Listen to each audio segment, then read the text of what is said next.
Salam, selamat pagi sahabat terkasih. Puji Tuhan, kita boleh membuka hari yang baru lagi. Mungkin sebagian dari kita bangun pagi ini dengan hati yang penuh semangat. Tapi mungkin juga ada yang masih bergumul. Ada hal yang belum selesai, doa yang belum dijawab, bahkan rasa lelah yang belum reda. Namun firman Tuhan hari ini datang untuk menenangkan hati kita. Aku akan bersukacita dan bergembira karena kasih setiamu. Ini bukan sekedar kata-kata manis, tetapi pengakuan dari seseorang yang pernah berjalan di lembah air mata dan menemukan kasih Tuhan di sana. Mari kita membaca dari Mazmur 31 ayat 7-8. Aku akan bersukacita dan bergembira karena kasih setiamu, sebab engkau telah memandang sengsaraku, telah memperhatikan kesesakanku, dan tidak menyerahkan aku ke tangan musuh. Engkau menegakkan kakiku di tempat yang lapang. Sahabat terkasih, firman Tuhan hari ini datang untuk menenangkan hati kita. Aku akan bersukacita dan bergembira karena kasih setiamu. Ini bukan sekedar kata-kata manis, tetapi pengakuan dari seseorang yang pernah berjalan di lembah air mata dan menemukan kasih Tuhan di sana. Mazmur 31 ditulis oleh Daud, seorang raja yang pernah mengalami banyak tekanan. Dikejar musuh, difitnah, bahkan dikhianati orang yang dekat dengannya. Tapi di tengah kesesakan itu, Daud tetap berkata, "Engkau memandang sengsaraku." Artinya Tuhan tahu, Tuhan peduli, Tuhan tidak menutup mata terhadap luka-luka hati kita. Sahabat terkasih, beberapa tahun lalu ada seorang ibu muda yang aku kenal baru saja kehilangan pekerjaan. Dan suaminya mengalami kecelakaan yang membuatnya tidak bisa bekerja selama beberapa bulan. Hidupnya terasa begitu sempit, seolah setiap hari adalah perjuangan untuk bertahan. Setiap pagi, ia duduk di meja makan yang kosong, hanya dengan segelas air putih, dan berkata dalam doanya, "Tuhan, aku tidak tahu apa yang akan terjadi hari ini, tapi tolong jangan lepaskan tangan-Mu dari aku." Ia menangis hampir setiap malam, namun di tengah tangis itu, ia tetap membuka Alkitab dan membaca Mazmur, satu pasal demi satu pasal. Suatu hari ia membaca ayat ini, "Engkau menegakkan kakiku di tempat yang lapang." Dan tiba-tiba hatinya merasa tenang. Ia belum tahu bagaimana Tuhan akan menolongnya. Tapi firman itu seperti cahaya yang menembus gelap hatinya.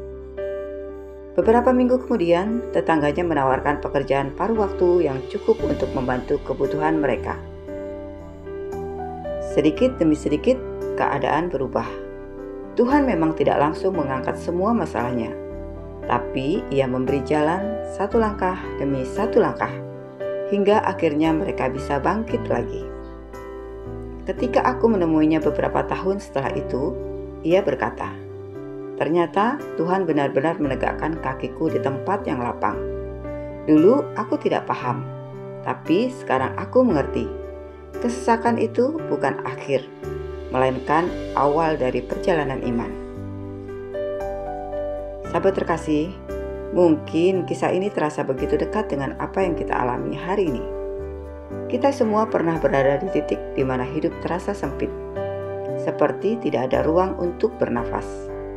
Tapi Tuhan yang sama yang menolong Daud juga menolong kita hari ini. Sahabat terkasih, mari kita perhatikan urutan kata-kata Daud dalam Mazmur 31 ayat 7-8. Pertama, ia berkata, "Aku akan bersukacita dan bergembira karena kasih setiamu." Ia belum bebas dari masalah, tapi ia sudah memutuskan untuk bersukacita. Mengapa? Karena ia tahu kasih Tuhan tidak berubah meski keadaannya belum membaik. Inilah iman yang terjadi. Bukan sukacita karena semuanya sudah baik, tapi karena kita tahu Tuhan tetap baik walau keadaan belum baik. Kedua, Daud berkata, Engkau telah memandang sengsaraku, telah memperhatikan kesesakanku. Kata memperhatikan di sini berarti mengambil hati, bukan hanya melihat sekilas. Tuhan bukan penonton di balik layar hidup kita. Ia ikut terlibat, Ia hadir di ruang sempit itu bersama kita. Dan ketiga, Engkau menegakkan kakiku di tempat yang lapang. Tempat yang lapang dalam bahasa Ibrani berarti ruang yang bebas, tempat di mana seseorang bisa berdiri tegak tanpa rasa takut. Tuhan ingin membawa kita ke tempat seperti itu, tempat damai, lega, dan penuh pengharapan.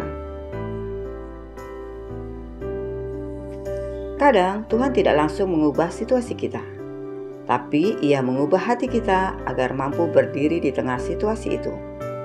Dan saat waktunya tiba, Ia benar-benar membawa kita keluar, bukan dengan tergesa-gesa, tapi dengan rencana yang indah dan penuh kasih setia. Sahabat terkasih, mari kita aplikasikan dalam kehidupan kita. Yang pertama, percaya bahwa Tuhan melihat kita. Jangan pernah berpikir Tuhan diam. Ia memperhatikan air mata kita dan mendengar doa-doa kita, bahkan yang tidak terucap. Yang kedua, bersukacitalah di tengah proses. Sukacita bukan hasil, tapi keputusan iman. Daud memilih untuk bersukacita sebelum kelepasan datang. Yang ketiga, lihatlah ke tempat yang lapang yang Tuhan sediakan. Setiap masa sempit punya akhir.